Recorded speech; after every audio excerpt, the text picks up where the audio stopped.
Alejandro Guzman joining us live in Seattle, where a demonstration is taking place right now because of this controversial ruling. Yeah, Alejandro, you spent the day talking with people who are both pro-choice and also pro-life. So how are they responding to this decision locally?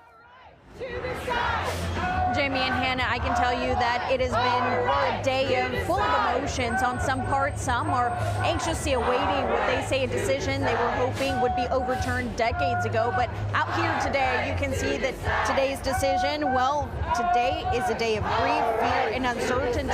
Those banners flying high saying our bodies, our lives. Abortion is healthcare. Healthcare is a right. Now, again, we want to remind you that Washington, as we continue to push forward through these troubling weeks and months, is a place where a pregnant individual can get an abortion and be protected.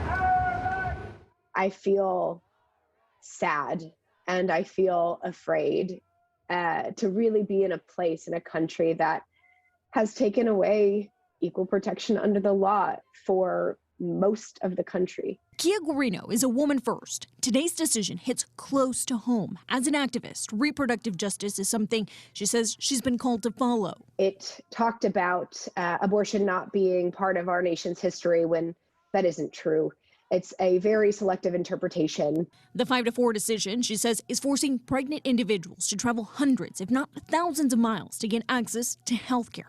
Abortions. It means that our maternal mortality rate will go up significantly. A fear several organizations and clinics, including Cedar River and Planned Parenthood and the Northwest Abortion Access Fund, say is only one of the many consequences of the ruling. While they've been preparing for this for years, pro-choice leaders say their plans have been expedited. We have already been seeing patients from out of state at an increasing number.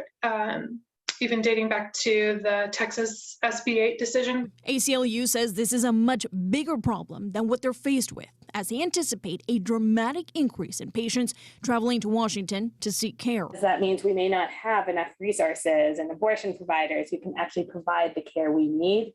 And it puts a huge strain on the clinics. Well, the next few weeks and months will be telling. The Northwest Abortion Access Fund says this is a regional issue. Currently, 54% of their clients live in Idaho, and 25% of those usually have to travel outside of Idaho to get an abortion. For us, today is a day of great grief for ourselves, for our clients. They say funding is and will continue to be an issue for millions seeking abortions. While Washington leaders are already gearing up for a legal battle to protect clinics, providers, and patients, some agree with today's verdict. People from different states will fly to the state that abortion is illegal, whatnot. I'm a little torn apart about that. Why? Because I was going to abort my child out of fear. Elizabeth Kim, Miss Washington Universe Transcontinental 2022, says her son is now 11 years old. She carried her pregnancy to term after seeing her unborn baby in her womb. She supports the higher court's decision. The young citizens who doesn't have a voice yet, doesn't have a even chance to leave. This is completely not right.